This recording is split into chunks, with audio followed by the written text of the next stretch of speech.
Imagination Pavilion. Journey into Imagination with Figment. Stay or go? Stay, but I want to move it to World Discovery instead because it doesn't fit in World Nature. Mm-hmm. I mean, it has nothing to do with nature. And I feel like our future is very dependent on children and making sure they still remember to imagine and dream. So yeah, that's how all of Disney parks came to be. So yes, and I feel like that ride gets way too much hate. It maybe because I didn't experience the other versions. I feel like it's always a walk on, great attraction to get off the feet for a bit. Yeah. Like, I don't understand why it has so much hate, but we love the purple dragon. Hate right. the ride, love the dragon. I can't figure it out.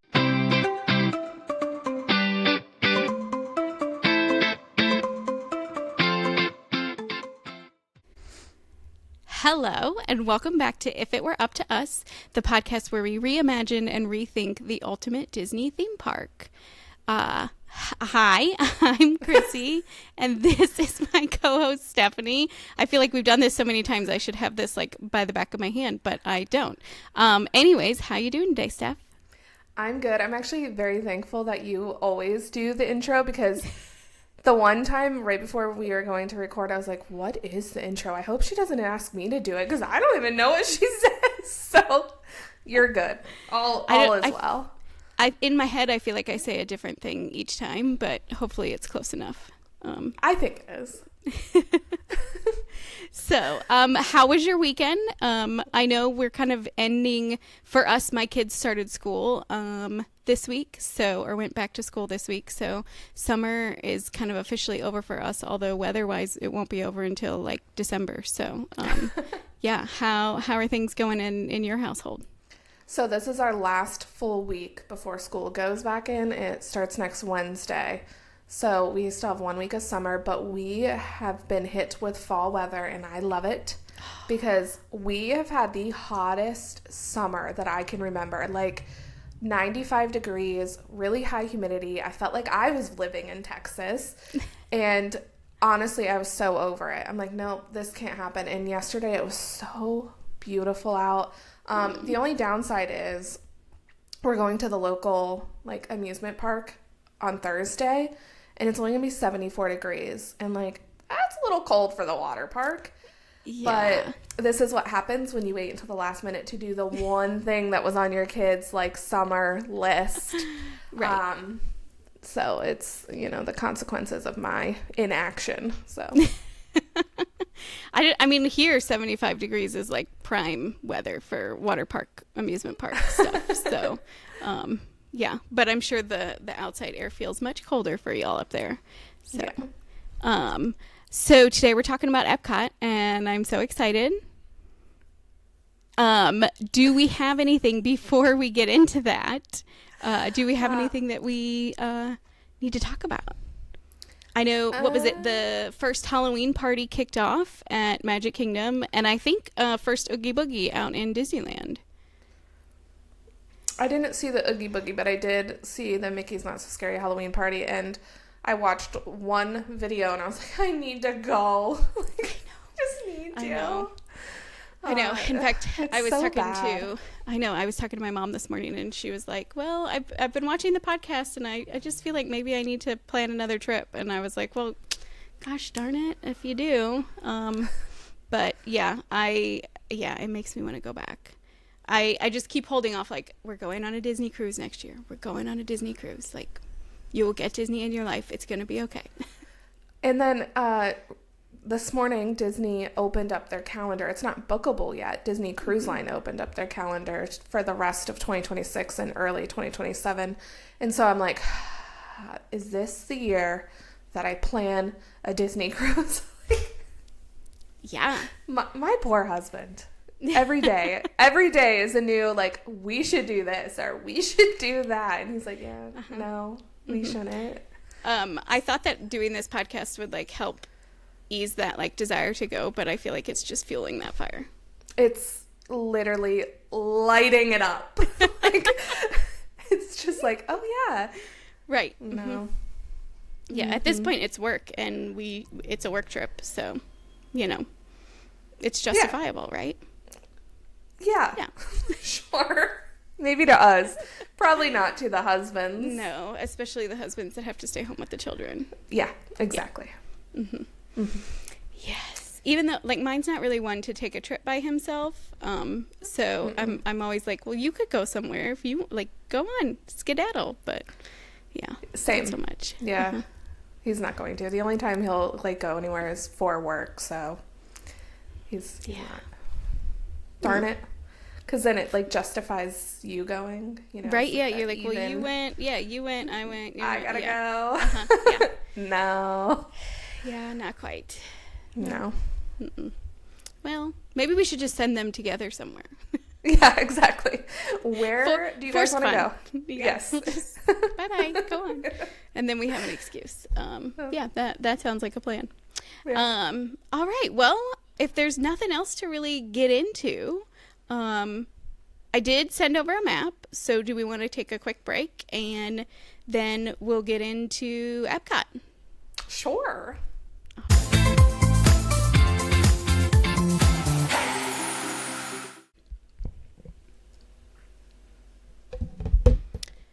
So, you know I am a total Disney history nerd. So, if you will indulge me, we're going to do a little bit of a research rabbit hole. I knew, and I think a lot of Disney fans know what Epcot was envisioned to be by Walt, right? We know it was not a theme park to begin with. So I thought I could just dive a little bit into that. Walt Disney envisioned the experimental prototype community of tomorrow as a real functioning city that would showcase cutting-edge technology and serve as a model for urban living. This was Walt's big dream and big ideas. When he talks about the Florida Project in some of the videos that they created, he talks about this as like the big idea, right? This was, and ultimately the vacation kingdom that we kind of hear about in things like the Imagineering story. The goal was never to make it a bunch of theme parks, right? It was really to create this Epcot. And the theme park was really what was going to fund it and help it all function and bring people there. But the big idea of the whole Florida Project was Epcot, this experimental prototype community of tomorrow. So in this city, the pedestrian would be king. So I'm going to put a picture of what the layout kind of looked like, but what you have to understand is that this was really a three-dimensional city. And so when I say the pedestrian was king, the city was actually going to have three different layers. So a basement layer for cars and trucks, right? Like single person vehicles. And this layer was kind of going to be for people who were coming in and out of the city, but that's not really how people would get around within the city. The second layer up was a transportation hub, similar to like Grand Central Station, and there would be electric systems that would flow, and like train systems throughout here, and this is what would then bring people in and out of the city. And then from that, the uppermost layer, right, so that ground level layer was going to be where everything really was located. This top layer was for housing, shopping, recreation. On top of this ground layer is where we see some of those things that we see in Tomorrowland, where we would have like the elevated tracks for things like the People Mover or the monorail, and those would take people different places kind of within the city. So keep that in mind when you're kind of looking at this photo of what Epcot kind of laid out to be. And then the bigger version of this is really that hub and spoke style that we know Walt used for Disneyland when he was designing it, right? And you can really kind of see that in the most outer circle of all of these concentric circles that form Epcot. So if you zoom in with me, the center of this city was going to be called like the city center. And there was going to be kind of what I call a skyscraper hotel and convention center. So on this top deck of this skyscraper and stuff would be some recreation. So envision the skyscraper with me, and I'll put a picture in here as well. But so the skyscraper comes kind of up from the ground. At ground level would be some recreation and stuff, but the actual ground level of the hotel would be further down, because what that recreation would be on was actually a enclosure for the entire city center. So imagine it like kind of like a turtleneck coming up to the sides of this hotel. That top layer would be where guests of the hotel and convention folks could be enjoying some outdoor recreation, but everything that was underneath it was enclosed. And I think this is where people get the idea that Disney, we talk about the Disney bubble, but people think that there's a real bubble over Disney and that Disney controls the weather, right? Like, people have said that, and they're like, why is it raining in Florida twice a day, or every day? And it kind of stems from this idea that they would have this space where people would enjoy shopping, dining, and entertainment, all while being enclosed and not exposed to the elements. So, like I said, so then that's kind of where that would be. Moving out from that would be that next circle out is where you'd have like businesses, shopping, entertainment, dining, and all of this again would be enclosed. Like I said, the entire city center would be enclosed, and then just outside of that enclosed ring was a ring of high density apartment buildings. Following that was then a green belt, or what they called a green belt, which was for city services. This is where you'd find your parks, churches, stadiums, your kind of various recreation, and then all of those things that you think like provide entertainment in a city that's not shopping and dining, right?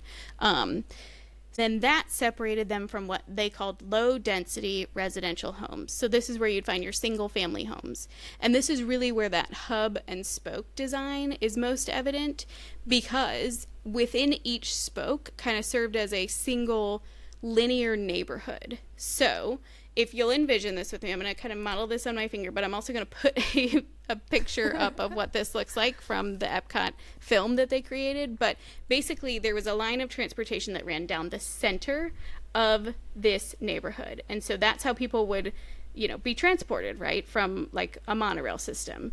And then from that was green space kind of on the outer edge of that. And then on the very outer edges where you'd find the homes. Then there would be still streets and stuff in front of the houses, but the main mode of transportation that people would use to get in and out of the city was that center line of transportation.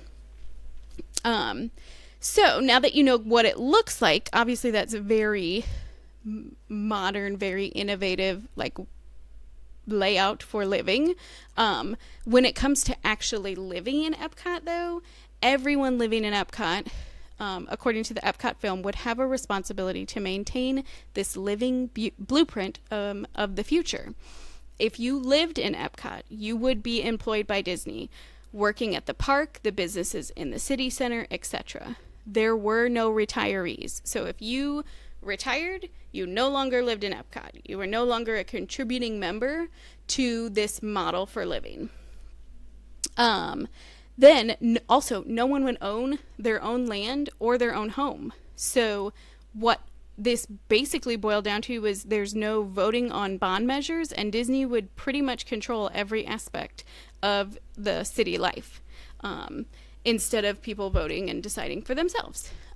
You'd have access to cutting edge technology, right? The idea was that companies would be able to showcase their innovations and put them directly into this model living situation. But what that meant was that at any time you could find yourself coming home to someone installing new appliances, right, as part of like the new innovation that was featured in the city. So as you can imagine, this meant that people would be giving up a lot when it came to kind of controlling their own lives and what their day-to-day living looked like. So when Walt passed away, it was the Disney company's intentions to follow through, especially Roy's intentions to follow through with this Epcot vision.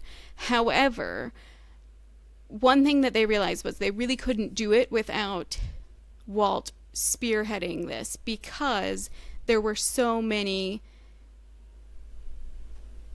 there were so many ways that the idealistic city was really quite unrealistic for living. One could not be expected to live under a microscope, which is really what would happen, because the whole idea was that they're living and working and they have to maintain this level of, I don't know, I want to say like decorum, but not even that. Like, right? Like they just had to be a model citizen all the time. And we know that's not practical for everybody.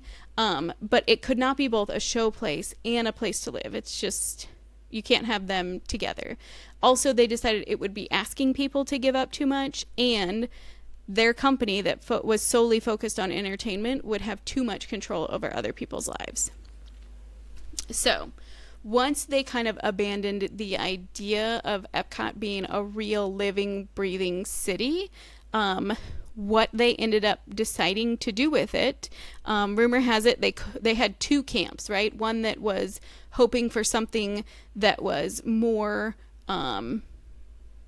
like edutainment, right? And kind of like a World's Fair in which people could come and see all the different innovations in agriculture, technology, transportation, right?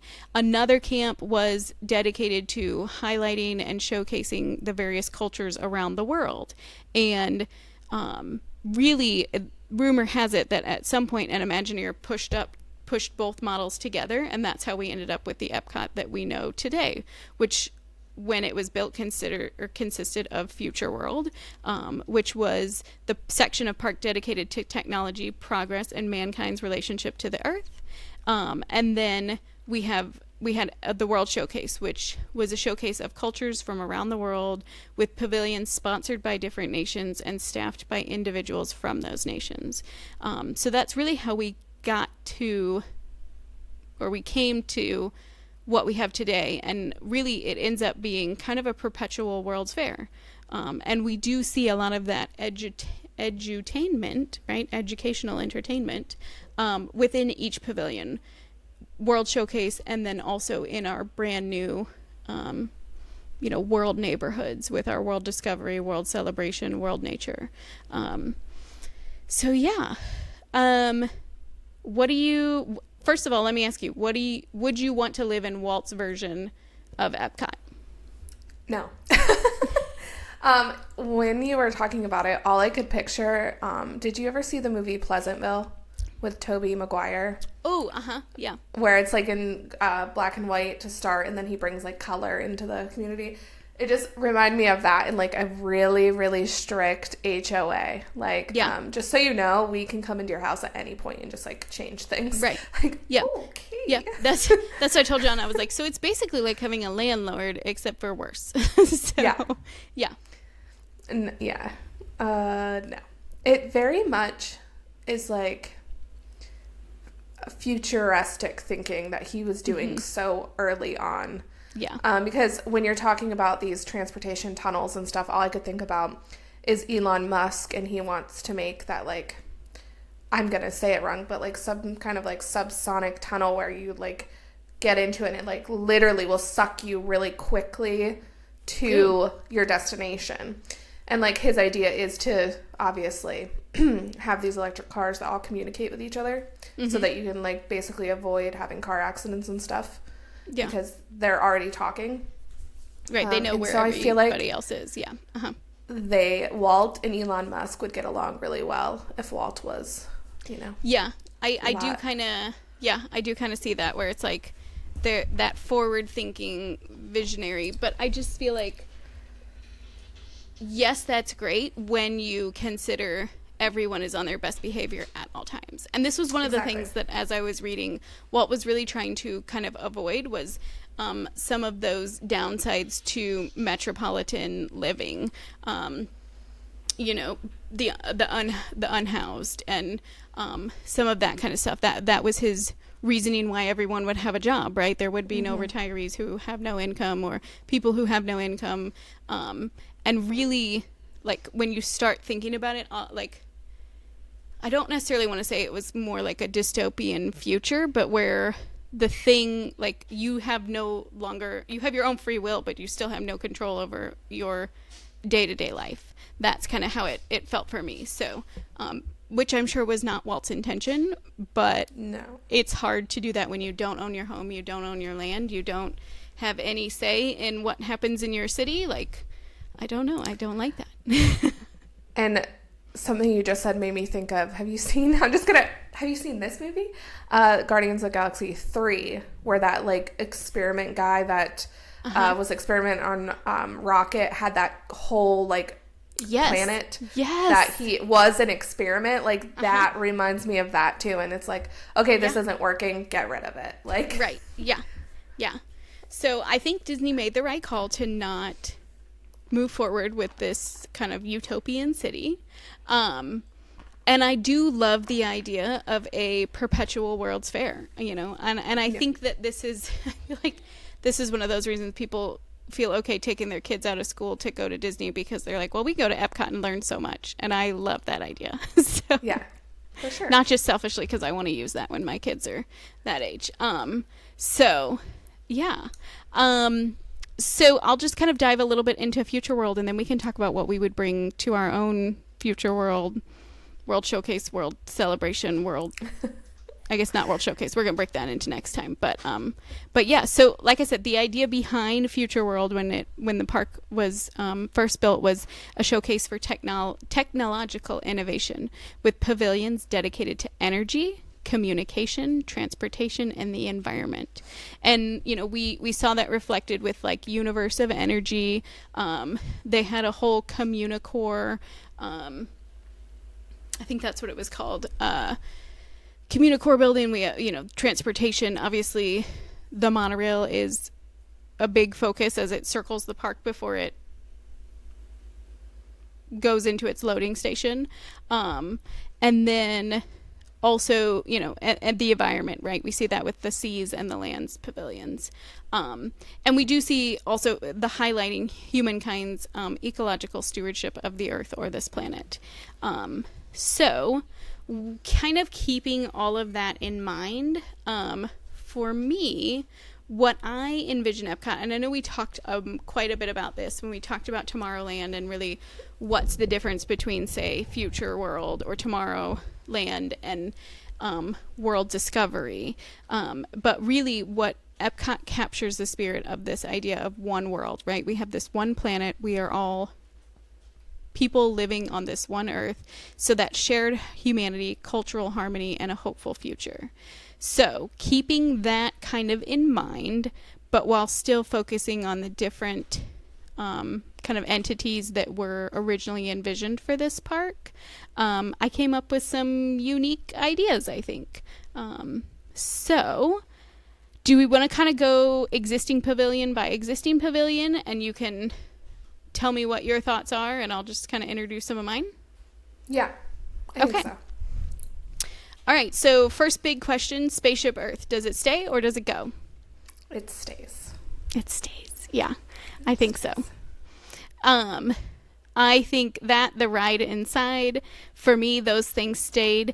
I like the idea of the lounge that they have built behind it. I don't know if it's had as great of reviews as I think people were hoping to see, but I think I definitely like that idea. I also, I had kind of forgotten, but then remembered that there is that kind of interactive play area upon the exit of the attraction. And that's one thing that I love about Epcot, is how many interactive and play areas there are for children. I think a lot of people think of Epcot as a more adult park, but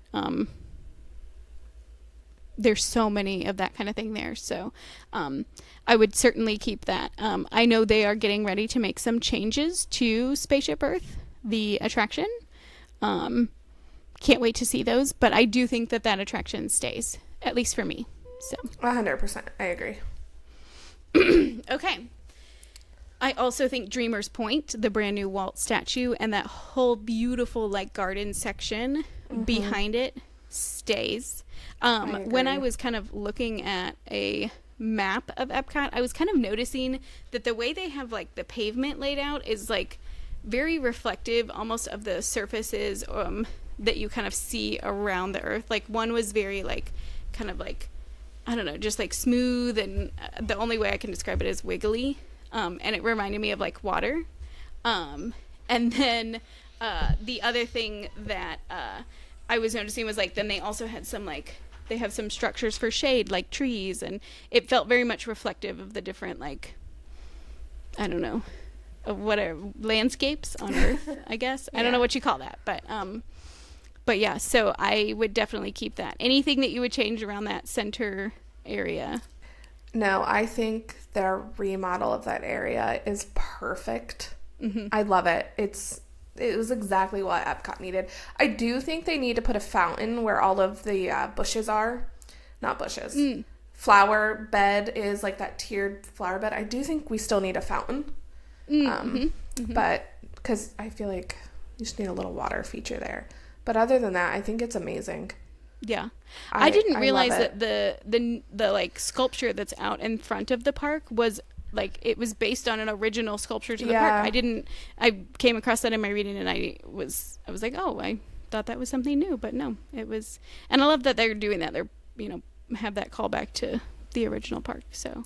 And I like that better than the what do they call the like leave a legacy. Yeah, and they still kept something like that. It's just over off to the side. Yeah. But I just think that entrance into the park is much prettier. I love it. Too. That whole center section is just really pretty. And the music's fabulous through there. I don't know that I've ever paid attention so much. We're just going to hang out there on our in our trip that we're going to do, when we send the husbands away. Yep. I think that sounds good. Yeah, we'll just hang out there and maybe do a podcast from there. Yeah, maybe. The music's sometimes loud. Okay, so let's go kind of counterclockwise then around the park.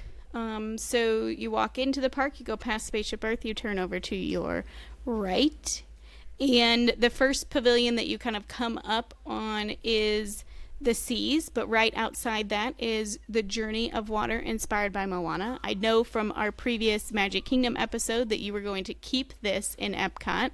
Any changes that you're making? I want to take the seas out.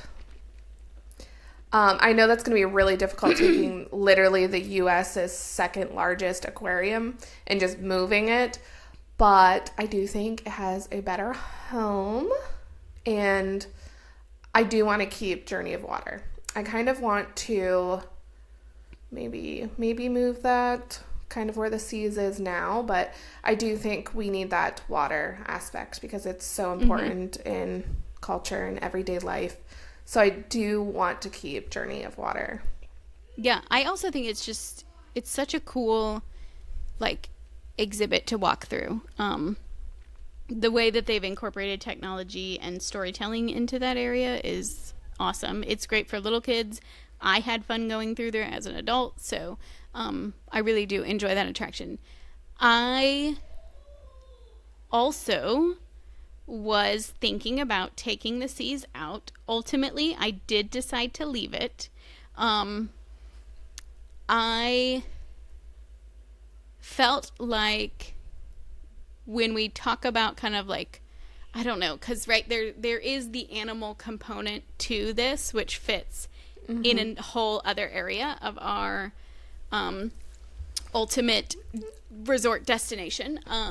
But the fact that it does talk a lot about kind of conservation and the water element, or like the way that the sea plays into what we have here on Earth, I felt like that was something that could be a really great piece of our ultimate park. So I did leave it in.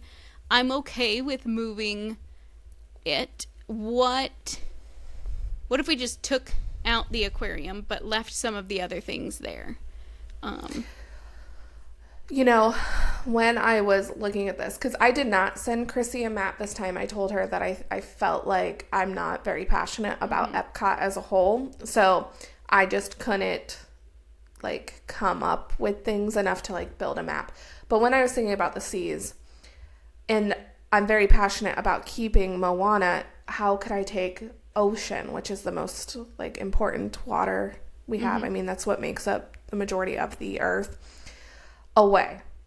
So I am battled with that, still am battled with that, because it could fit. That's World Nature. I did also like keeping the new names for the areas: World Nature, World Celebration, and World Discovery. So I do think it could have a place there, because I don't know what else we'd fill that space with.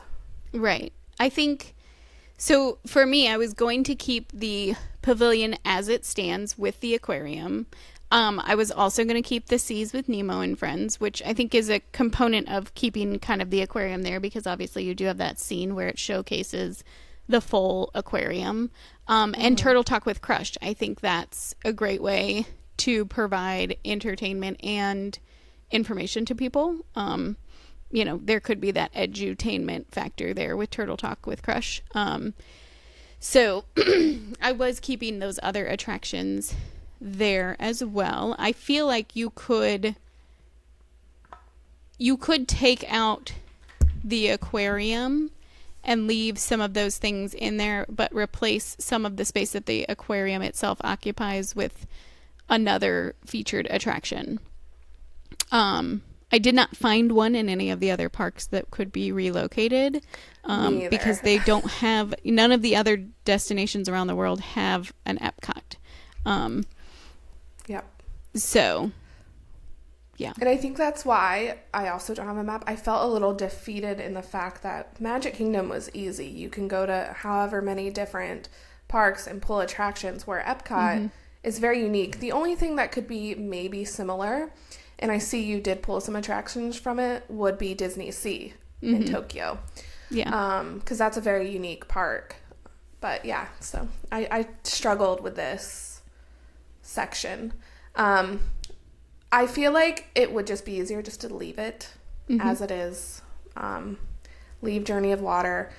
And moving kind of forward, I left the land exactly as it was, the land pavilion. I left it in, but I envision a bigger, better land pavilion. So, an expanded land pavilion. I still think Soaring. I still think Soarin' has a place in Epcot. I think it's, quite honestly, the perfect location for it. And then keeping Garden Grill and Sunshine Seasons, the two restaurants that kind of focus on the agriculture component, right, of this, which I think was envisioned in the early stages of what Epcot was supposed to be, and Living with the Land. I know so many people hate on this. They think it's the dumbest thing, but I love it. I love it. I think the things that they're doing around conservation and growing, this showcases, like, this is the epitome of showcasing what innovations there are within agriculture, and hits home for this kind of one world idea that we've got. So I say expand Living with the Land, make it bigger, better. And I still think having those attractions that kind of focus on that. But I also was going to bring in two other attractions that I feel like could have a home within this land space. Because we know that Disney is so great about storytelling in a way, especially in a park that's focused on edutainment. We cannot leave out the fact that we have not been the only occupants of this earth, right? So I think having a section focused on dinosaurs would be awesome. Plus, I know everybody hates that they're getting rid of Dinoland USA at Animal Kingdom. So I say we bring over the dinosaur attraction from Animal Kingdom and put it in this park. And then the other attraction that I wanted to bring over, which kind of, I think, could stem from / bridge the gap, I don't know, but the Journey to the Center of the Earth attraction in Tokyo Disney Sea.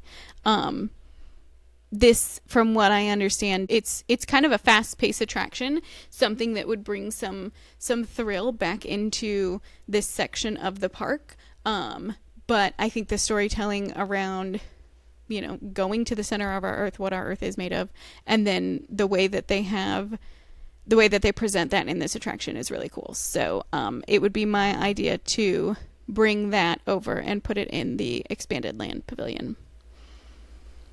I don't have any complaints about that. I think that could be good. I saw that you put dinosaur, and initially I was like, no, like, I can't do that.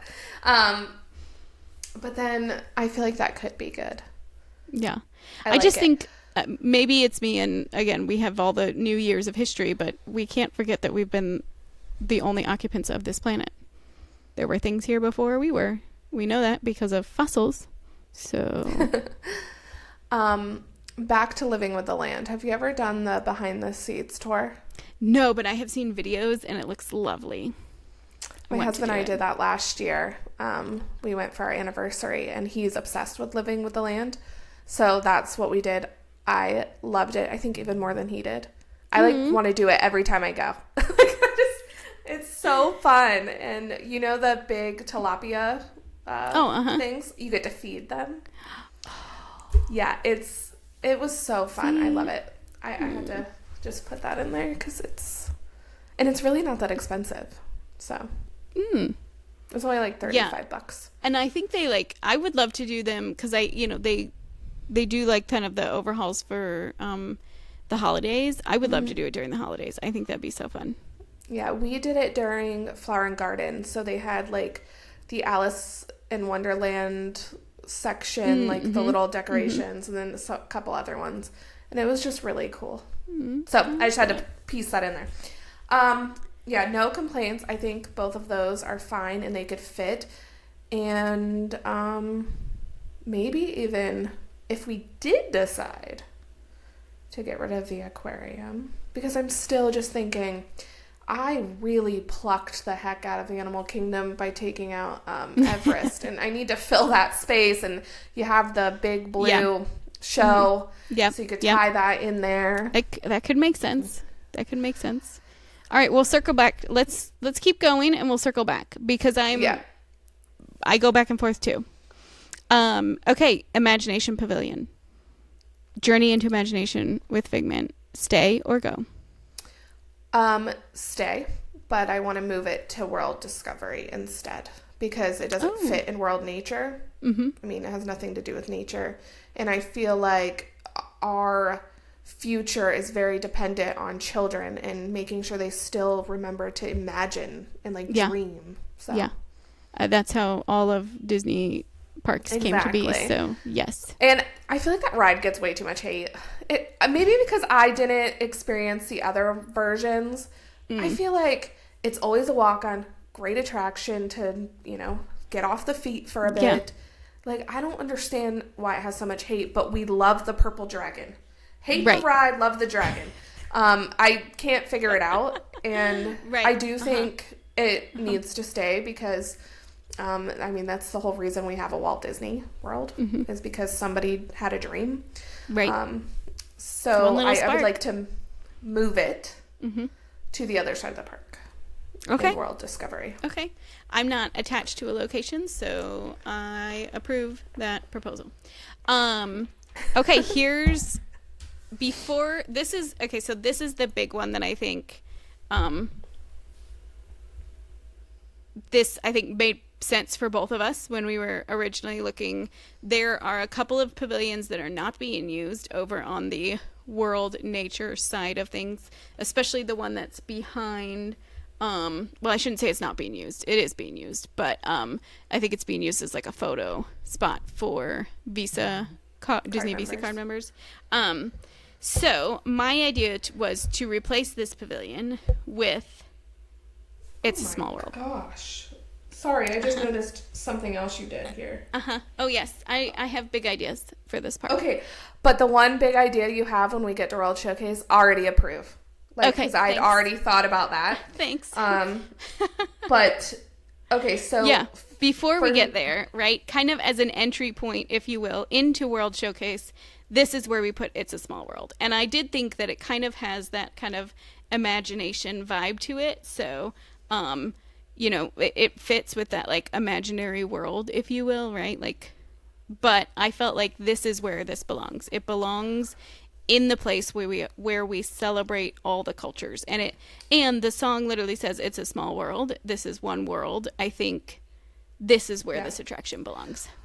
I agree that it belongs in Epcot. I initially envisioned it like walking down the center, and that would be the very central point where like it would be there. But I see you have something else there. I do have something else there. And here's why. Because and I will talk more about this when we get to World Showcase in our next episode, but originally the America Pavilion was supposed to be at the entryway because you're already into America and America is playing host. Excuse me. And America is playing host to all these other nations. So that's where it was going to be. But they decided that created too much of a, what's that word? Words are escaping me today. Where there's too many people in one area, right? Like it oh my gosh, I can't think of the word. This is ridiculous. But basically, like it would create... too many people would stop there, and then it would make it hard to pass on either side to get to the World Showcase. I don't know what that word is, but anyways, so that's why I moved it off to the side. And I don't hate that. I think it's fine. So then that brings me to what currently stands at the entryway to World Showcase, the very kind of end of this World Celebration area. What I am calling, instead of the American Gardens Theater, it's the World Celebration Theater. Now, you have to bear with me here because I'm doing some Imagineering of my own and coming up with kind of an original idea, but this is how I envision this space to be. So, leading technology, right? Showcasing what innovations could be. This is what I envision. We have a theater. Oh my goodness, excuse me. Don't worry, I'm struggling too over here. Okay, this is what I envision this space to be. So we have a theater where we could still do Eat to the Beat and the various concert series that take place, right? Candlelight Processional, all of that. But instead of it being located at the back of World Showcase, it's now located at the front. And I have the stage faces out to World Showcase Lagoon. The reason for that is I think it would be really cool to see showcases or concerts and things like Eat to the Beat with the Epcot ball behind it, right? With Spaceship Earth behind it. And then when it comes time for the fireworks, where the seats are, would be on a platform that could raise up, lower, and angle and turn so that when it comes time for for the fireworks show on World Showcase Lagoon, this now becomes a VIP seating area. So that people can sit and watch this. Maybe this is where they host their own dessert parties for Epcot, I was just going to say that. Right? So yeah, no, I love that. That's what I have right there. No, it doesn't exist, but in my head it does, and it's perfect. So. No, I think that's great. It's funny because when I initially looked at these maps, I didn't see half of this stuff. But no, I think that's great. So, and then that when it's not being used like it does, most times, back at the back of World Showcase, it just becomes. And then I have something else that goes where the theater is, but we will save that for next episode. Yeah. Okay, so here then, the one thing that you'll see kind of perched at the very back of my stage as well is a monorail station. Whether it goes like up, down, left, I don't know exactly where it'd be placed to make all these things happen in my head. But this is an inter-park monorail like it is kind of at Disneyland, where it would have one stop at the back of World Showcase and one stop at the front. This would allow for additional transportation to and from, in addition to the friendship boats. And I think it just highlights again that technology that we have that is the monorail. Or this could be like a people mover, and it doesn't have to be like a full-blown monorail, right? But it's some kind of elevated method of transportation that would take you around the park, show you World Showcase, and be another method of transportation. I love that. That's why I said you had something on there that I 100% agree with. Mine was kind of like more of a a 4-stop uh-huh. around there, just for ease of people that don't want to, do the big old loop. But that's great. Yeah. Mm-hmm. I just had a question for you. Hold on. Let me go back to the map because I don't remember what it was now. When we were talking about the center, mm-hmm. I noticed that it looks like you have old Epcot as the center more, like when we had innovations and stuff. Yes. Uh-huh. Sort of. What I did was I just duplicated connections on both sides to make it symmetrical. Okay. Yep. And I do have some things that I can kind of put there, but there's another place, like I've got some options to play with. So, because I have some ideas about it. But yeah, that's why you see that kind of, yes. I see that, yeah. I wasn't sure if you're going like old school where there was innovations or interventions or whatever it was called, where there was like mm-hmm. more interactive stuff. Yes, or what. I do want to bring some of that back, but I have some bigger ideas for what happens over in World Discovery. So, because I have big ideas for what happens there, I felt like another building was needed. Maybe potentially. So you want to maybe put Connections, Cafe, Eatery, and stuff on the opposite side as it is now because you want to put something else in that building space. Correct. Yes. Okay. Yes. Or to just have another place for some interactive exhibits like they used to have. So I just felt like there was another building there. Instead of that stage where they do the Encanto like celebration and stuff, I just felt like mm-hmm. having another indoor building would be good. Plus it just fit my vibe of a World's Fair better to be symmetrical and have another building. So okay, let's talk about the Odyssey Pavilion, where we have rotational dining options during our festivals. That's that building that is kind of located between Mexico and World Discovery. Mm-hmm. And I think like for my festival fans, this is where you went and got your pickle milkshake, which by the way I did while I was pregnant, and solid choice when you're pregnant. I hate pickles, hate them, but pickle milkshake, I would take it all day. I know, so weird. We can talk more about that when we get into our little festivals bit, but yes. So I had the idea of making this a year-round rotational dining space that would feature world-renowned chefs who come in and cook, and then people can sample their food.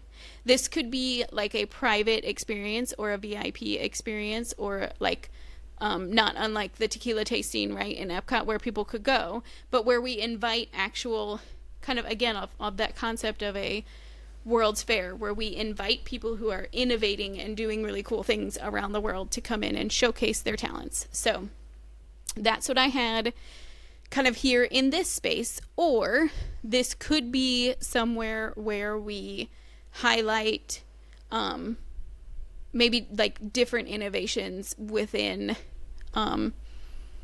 like, I don't know, cooking. I don't like, mm-hmm. that's weird to say, but like different methods. No, I know what you mean. Yeah. Yeah. So, different flavor combinations or just whatever. Or it could be a space where Disney chefs it would be a test kitchen for Disney chefs, where chefs can bring ideas to the table and people can actually like real-time vote on them by sampling them. I think that's such a cool idea. And I know that we said that we were only going to be filling our park with existing things, but Epcot has so much potential for things that like it was so hard not to get into this space. There wasn't enough existing stuff to fill this park. Like right, because we don't have Epcots around the world. So yeah. No, I think that's fine. I'm good with that. No. Yeah, I really like the idea of it flows into something else I have going on. If it's a Disney focus, like Disney foods, like bring some snacks to the table, test them out, type of thing. But all year round, I think that would be fun. Okay, test track I left as is. So this is kind of the next building on our counterclockwise tour of World Celebration, World Nature, World Discovery. Yeah, I left it as is, but the new version, which focuses a lot on forward thinking. Yes. And I had already talked about this when we were doing Tomorrowland, that I'm very much good with that. Next up was the Mission Space. I'm going to call it the Mission Space building, which houses Mission Space, the attraction, the Advanced Training Lab play space, and Space 220. Any changes you'd make here? No. Me either. Negative. Yeah. I feel like this fits, right? Yeah. Mm-hmm. So, okay. Now comes my big idea. I think we're both in agreement that Guardians of the Galaxy has no place in Epcot. Correct. Okay.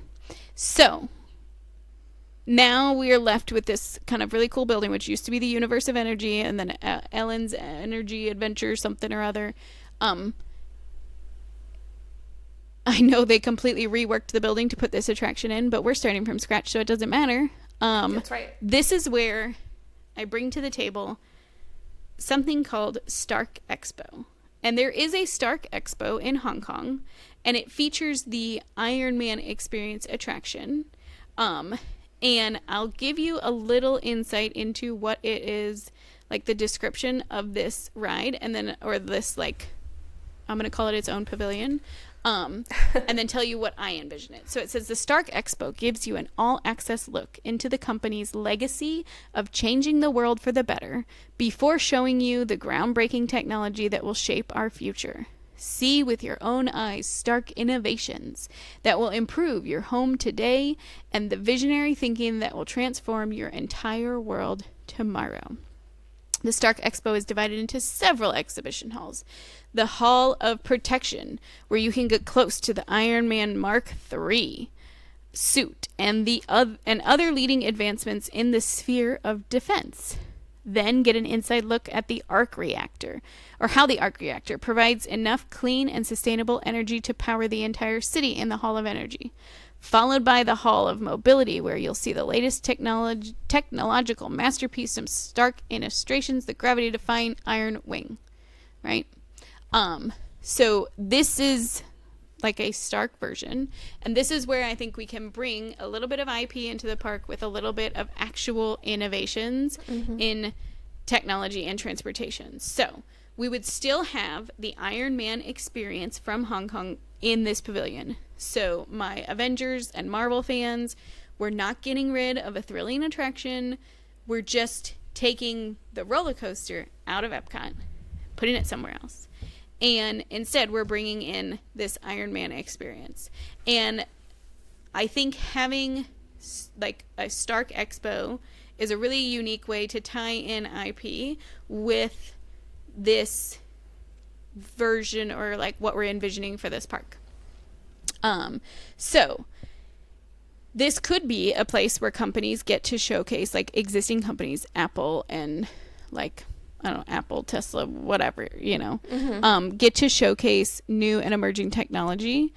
Or my idea was for a place for Imagineering to showcase new stuff coming to the parks, and a place for people to come and watch, like, or a place for people to come and watch animators talk about how they animate with different technologies, right? We could have like an animation experience here too, but I think the big thing would be bring out the test, you know, like the test seats for ride vehicles, and talk to us about, like, this could be a center for Imagineering, which would be really freaking cool to see in the parks.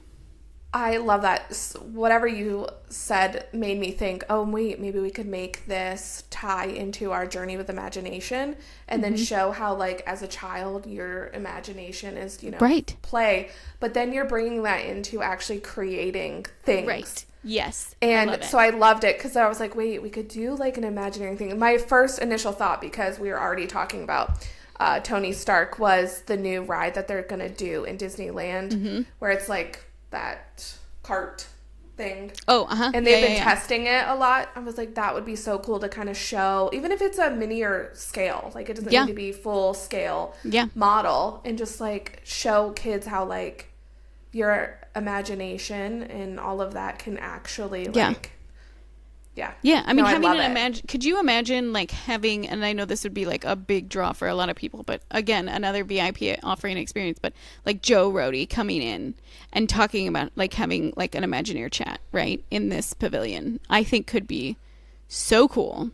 Yeah, I think this is where Disney needs to listen to our ideas and then hire us to come up with more ideas.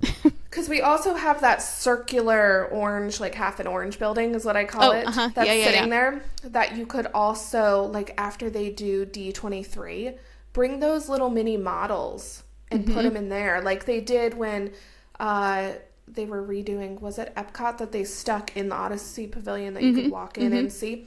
Do that so people can actually see it, like they did in Universal with Epic Universe. I still think that model's there for when people are visiting City Walk could see what Epic was going to look like. Yeah. So you could fill all of that space with exhibits like that, which are great for people that don't want to ride rides. Right? Or like, even like the scrapped ideas, right? That Cherry Tree Lane, like that could be a really cool like exhibit just to showcase Imagineering, you know, like the whole process behind it. And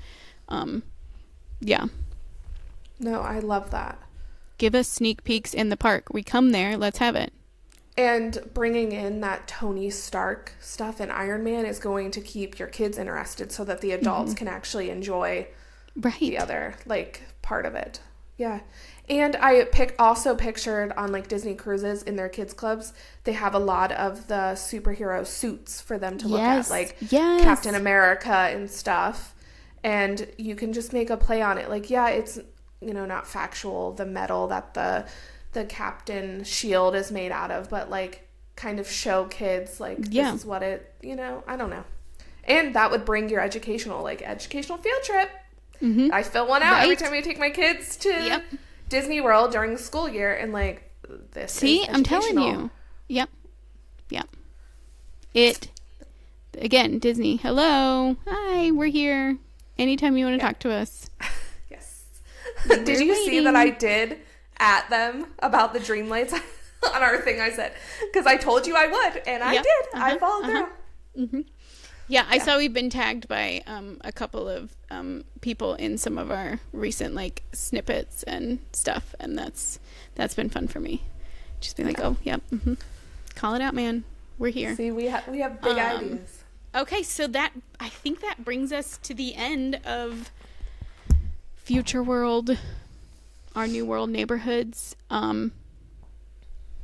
Yes. Did we make a decision about Nemo and the seas?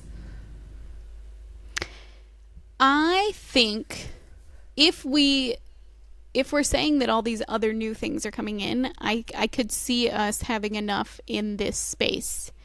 Plus whatever we're bringing in World Showcase, that it would be okay to lose the aquarium here.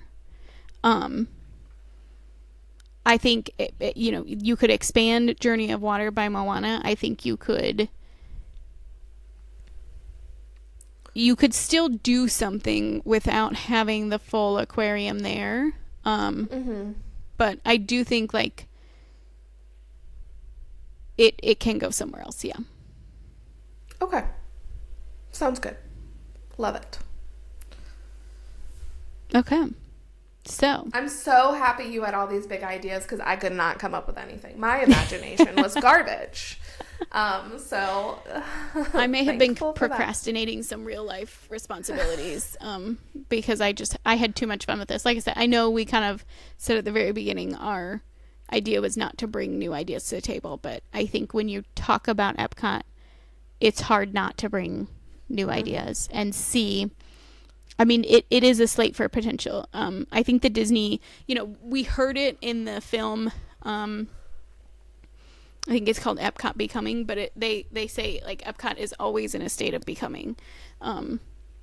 It's that idea of like keeping up with current and looking ahead to the future, and so it's a park for education, innovation, and global understanding. And I feel like that in itself has so much potential. You can't operate within the confines of existing things. I agree.